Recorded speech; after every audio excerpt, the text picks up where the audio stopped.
Hi there, I'm Katy Rose, and welcome to the Rooted Reinvention, a podcast exploring the real-world journey of reinventing who we are without burning out or burning our whole life down.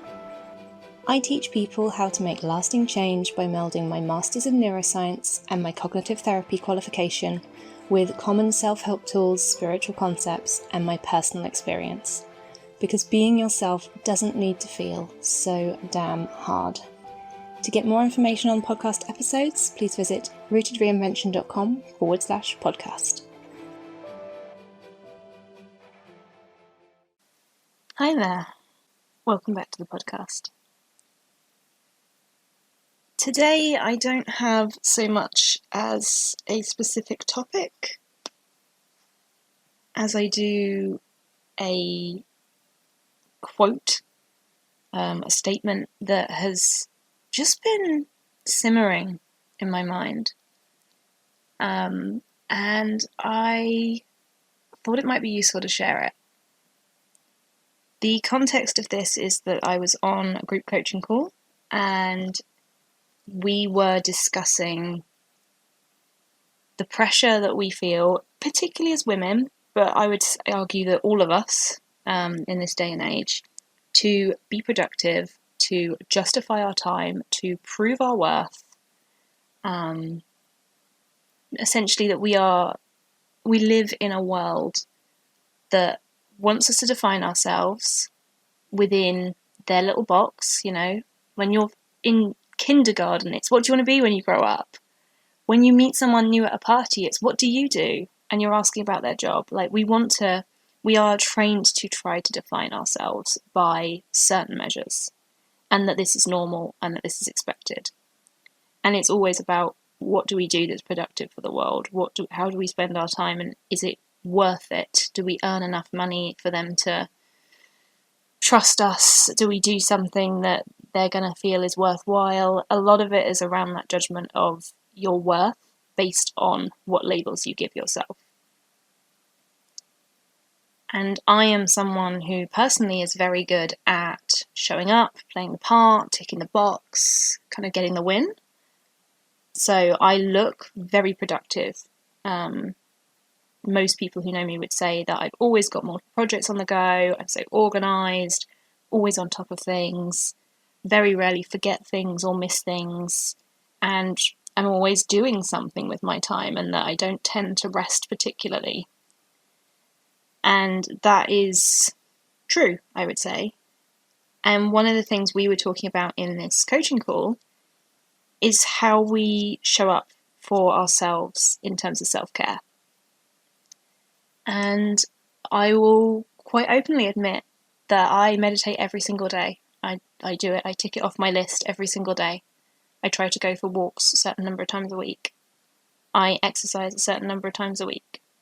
I journal when it's on my to-do list. I journal. Look, it's that sense where we are showing up, we are ticking off the list, we are being good and productive, and as we should be in this world, we're doing everything we should do, but we're not progressing. You know, it's okay to say, well, I've done my meditation for today, tick. Did you actually feel any sense of relief, any positivity from doing that?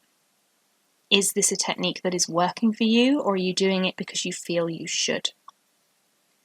One of the things we came up talking about was the Miracle Morning, which is basically 7 steps that you can take. I think it's an hour and a half every morning, and there's like 10 minutes of journaling, 10 minutes of visualization, 10 minutes of meditation. Like they've got different things to do, and that this will set you up for success. And I have no doubt that those particular skills are really useful for a lot of people. But actually, it's not going to work for everyone. And if you've been listening to me for a while, you know that one of my issues with the self-help realm is the kind of one-size-fits-all approach. I'm not saying that meditation is not good for anyone, or that meditation wouldn't work for some people. I think you just got to find the right kind of meditation for you and fit it into your life in a way that works. So again, not poo-pooing anything, not saying don't do the Miracle Morning, but we were talking about how actually that may not be an effective, realistic approach for a lot of people. And particularly that those of us who have tried doing it, and I have tried doing it in the past, it becomes a tick-off task, a to-do on our list, but it doesn't therefore add to our life or improve our well-being.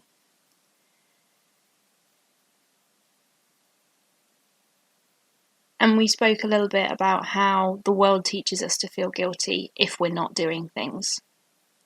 So, particularly as a female who works fewer hours than my husband, the housework, we have agreed that a lot of the housework falls to me. I'm quite happy with that concept generally.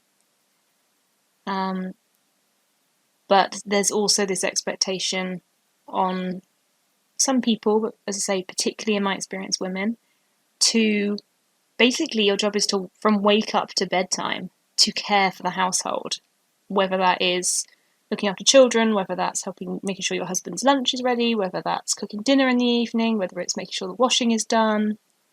And again, some research has suggested that women have a higher cognitive load, so the amount of almost mental to-do lists we have tend to be higher in females, certainly in the Western world.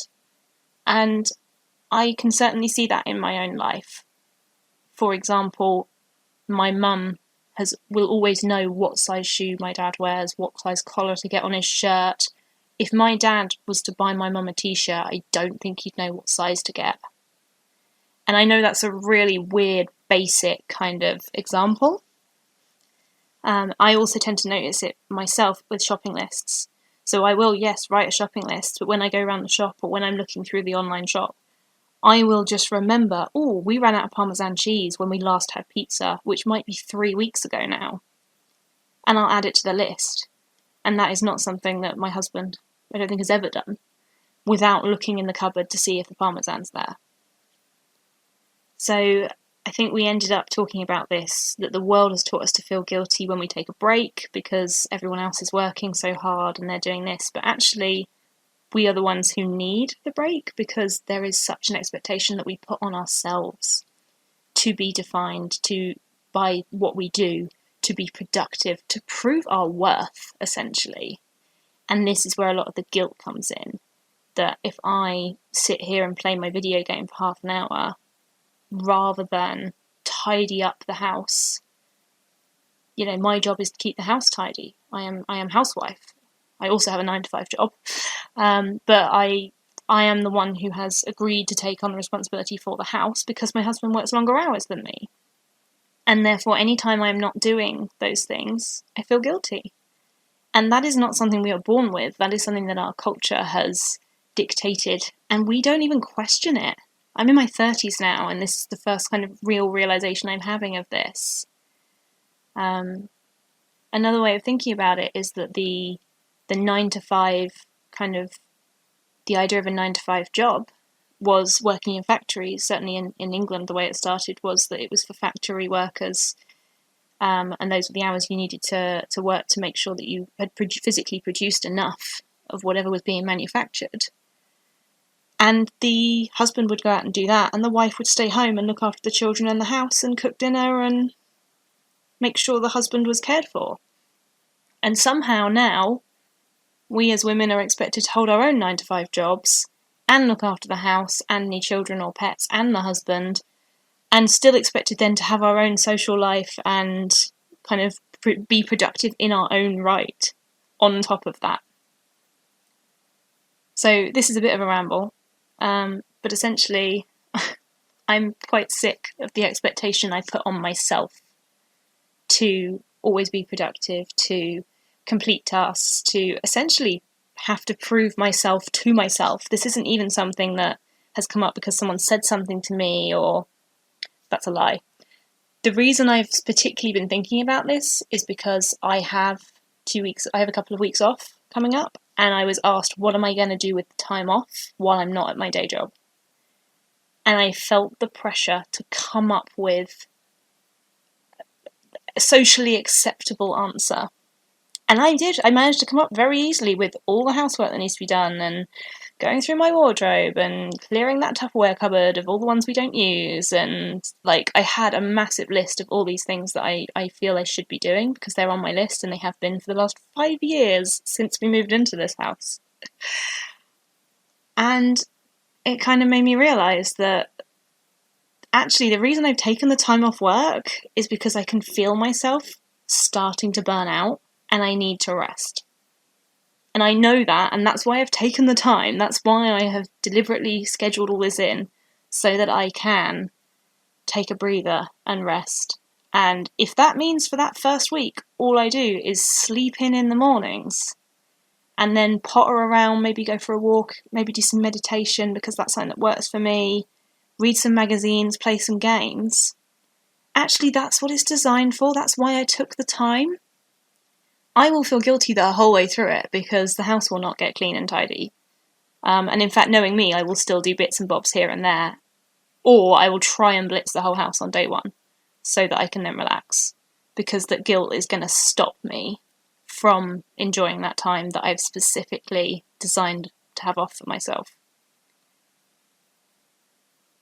And someone, getting back to the original conversation, someone said, "I'm not a shark. I won't die if I stop moving for a few minutes." And it just kind of hit me. It was just that sense of, oh my goodness, yes, I don't stop. Like, even when I go to bed, I'm thinking through what I'm doing tomorrow. I'm making sure I've set the alarm for the correct time. I'm making sure I've set the second alarm because I'm very good at turning it off in my sleep. I'm making sure that, have I fed the cats? Are they going to wake up at 3 a.m. and cry for food and wake me up because they're annoying? Because I haven't put enough food down for them, in their opinion. My brain doesn't stop. And again, it's that sense of thinking about, actually, I'm not a shark. I don't need to keep moving to breathe. For humans, we need to stop, to pause, to rest, to recover, to breathe. And even if you aren't someone who can take a couple of weeks off like I am, I'm incredibly privileged to be in a position where I have managed to work my holiday around things and kind of make it work for me, that I'm able to do that, and I'm able to do it at a time that I know that I'm starting to go into that burnout stage. And I completely appreciate my privilege in that sense. What I'd like you to think about is, when do you stop? And when you stop, what do you do? And it might be as simple as when you go into the bathroom and you shut that cubicle door, or at your workplace or in your house or whatever. I mean, you might have, if you're at home, you've probably got a cat or a baby with you as well, because that's always fun. Taking a couple of deep breaths. And it might be you do 3 deep breaths every 5 hours. But you know what? Better than none. A lot of the things I recommend around the self-help realm are, can you do 30 seconds of this once or twice a day? Can you do 30 seconds of this 4 times a week? Because I believe it will add up eventually. And I know that it feels pointless, but actually if it feels pointless, hopefully that means it's easy to do, it's simpler to do. And I guess I want to ask, if you fill your time, do you feel like you're enough as a person? Do you use to-do lists to give yourself a sense of achievement? Do you numb from the world by achieving things? Do you define yourself by your to-do list? Another thing that I've started doing lately, actually I started doing it a few years ago, and my friend Ellie DiGiulio began talking about them, is to-da lists. Ta-da! Instead of a to-do list, you write all the things you've done. So at the end of the day, your to-da list is all the things you've currently completed. Gonna get out my to-da list. It's 11 a.m. and I've done a load of washing and hung it up. I've gone through all my email inbox for the last 2 weeks and unsubscribed to things that I've never read. My laptop is currently doing a backup. I've had a chat with my friend who has recently got a cat and is asking me for advice here and there. And this is the second podcast episode that I'm recording. And that's my ta-da so far today. I also have a few plans of writing some fiction, working on my MVQ work, and I want to play some games. But that's time that I've set aside specifically to balance those things. And yeah, I also need to do some washing up because we've run out of big plates. So I need to make sure I do that because 4 is not enough. I suppose that's really what I wanted to share, was that sense of, if you're feeling that you've got to prove yourself, you're not alone. If you're feeling that you need to fill your time, consider putting on your to-do list rest. Even if it's 30 seconds or a minute or 3 lots of 10 seconds throughout the day. So I began becoming more aware of my stress levels by every time I went to the loo or went to make a cup of tea or coffee, or every time I got up from my office chair, I would force my shoulders lower. So I would literally, I don't even know how to describe it, I would physically pull my shoulders down and breathe in through my nose and out through my mouth 2 or 3 times. No one could, didn't make a noise, no one noticed, no one could see. I would be walking to the kitchen or whatever as I did it. Like, it wouldn't be anything that I wouldn't stop to do it, which, thinking about it, is not the point, but I would still give my body that sense of, let's rest from our breathing that we've been doing and take a couple of slow, deep breaths before we move on to the next thing. It's okay not to spend every waking moment proving yourself or being productive, because we are human beings, not human doings. We are not computers. And even computers need time to defrag every now and again. You are not a shark. You will not drown or suffocate if you stop moving for a minute. This is your permission to pause. This is your reminder to pause. I try and keep these episodes under 15 minutes because I don't have time to listen to podcasts that are an hour long. Is there anything that you have chosen to do because it's proving to yourself that you are worthy of existing? And if so, can you take that off your to-do list today? Thank you so much for listening. I hope you're all well, and I will speak to you again next week. Bye. Thanks for listening, and as always, you can find out more at RootedReinvention.com. Take care, remember you are more capable than you often realise, and I'll see you next time. Bye.